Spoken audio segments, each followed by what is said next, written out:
আশাহত তো কিছুটা বটেই, তবে আমরা আশা ছেড়ে দিতে চাই না। আমরা চাই যে যত তাড়াতাড়ি সম্ভব শুনানিটা হোক, কারণ সুপ্রিম কোর্টের ওপর আশা ছেড়ে দিলে আমরা আর কার কাছে আশা করব এই পরিস্থিতিতে। তো আমরা আবেদন করব, আগের দিন জাস্টিস চন্দ্রচূড় বললেন ডাক্তাররা যেন কর্মবিরতি না করেন, ডাক্তারদের কর্মবিরতি তুলে নিতে বললেন, বলে এখন নিজেই একটা কর্মবিরতি নিয়ে নিলেন। তো যাই হোক, ওনার কর্মবিরতি শেষ হোক, উনি কাজে ফিরুন এবং যে বিচার হওয়া সেই বিচারটা হোক।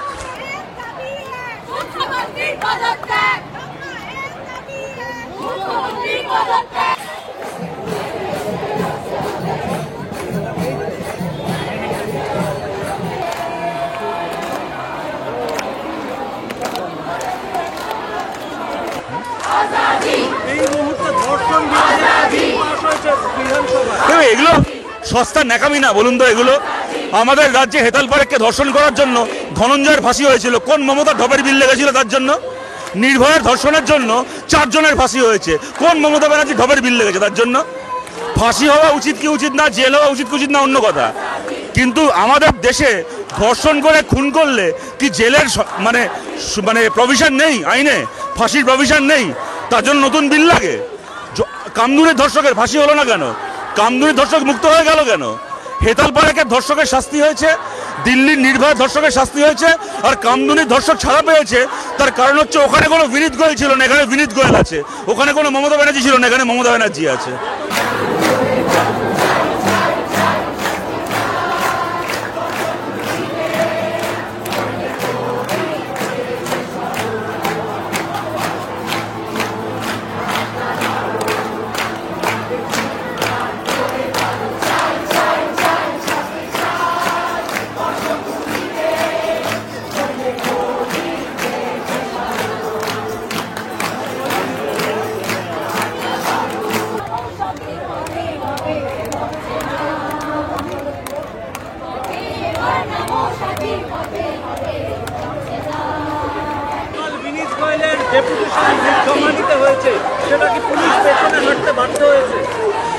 সে তো দেখা যাচ্ছে, বাধ্য তো হয়েছে। দেখুন একটা কথা বলি, আমাদের রাজ্যের পুলিশই, কলকাতার পুলিশ প্রথম দিন থেকে প্রতিবাদীদের পেছনে উইচ হান্টিং করছে, এবং যারা অন্য কোনো রাজনৈতিক দল ছেড়ে দিন, এমনকি মোহনবাগান ইস্টবেঙ্গল মোহামেডানের সমর্থক ছেড়ে দিন, তৃণমূলের নিজের দলের লোকেরা শুভেন্দু শেখর রায়কে জেলে কি বলে লালবাজারে ডেকে পাঠিয়েছে। কেন না, তিনি বলেছিলেন পুলিশের কুকুর দুপুরে গেছে, যেখানে কিনা পুলিশের কুকুর সকালবেলা গেছিল।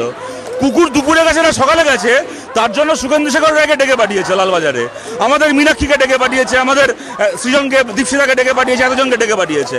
আর পুলিশ প্রেস কনফারেন্স করে একটার পর একটা মিথ্যে কথা বলে যাচ্ছে। বললো নাকি সাদা চাদর দিয়ে এলাকার আগে ঢাকা ছিল, জানা গেল ওটা মিথ্যে। বললো নাকি একটা লোক, অভিক দে বলে তৃণমূলের নেতা, তাকে বানিয়ে দিল ফিঙ্গারপ্রিন্ট এক্সপার্ট, পরে বোঝা গেল সে মমতা ব্যানার্জি এক্সপার্ট। এই যে পুলিশ প্রেস কনফারেন্স করে মিথ্যে কথা বলছে, ওদের বিচারটা কে করে?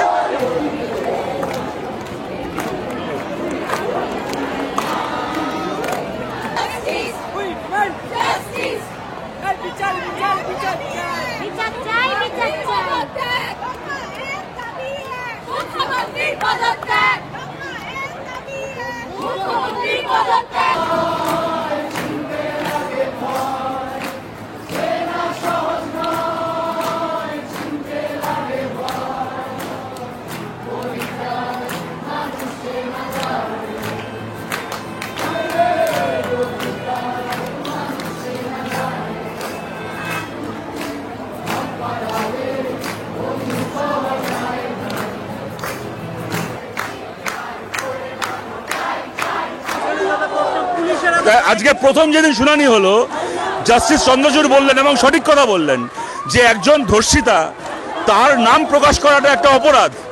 আমি বলছি, বিনীত গোয়েল প্রেস কনফারেন্স করে ধর্ষিতার নাম বলেছেন।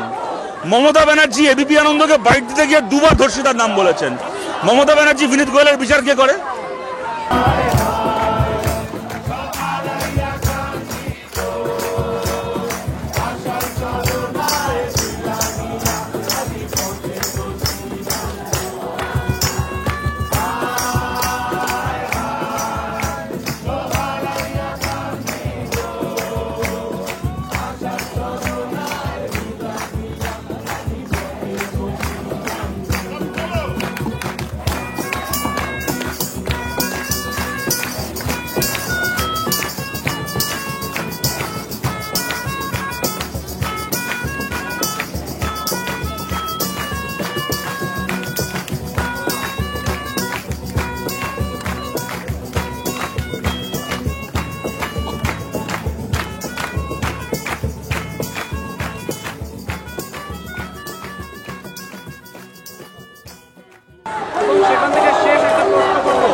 সিবিআই এর হাতে আছে, কিন্তু সিবিআই বলছে প্রমাণ লোপাট করে দেওয়া হয়েছে আগে।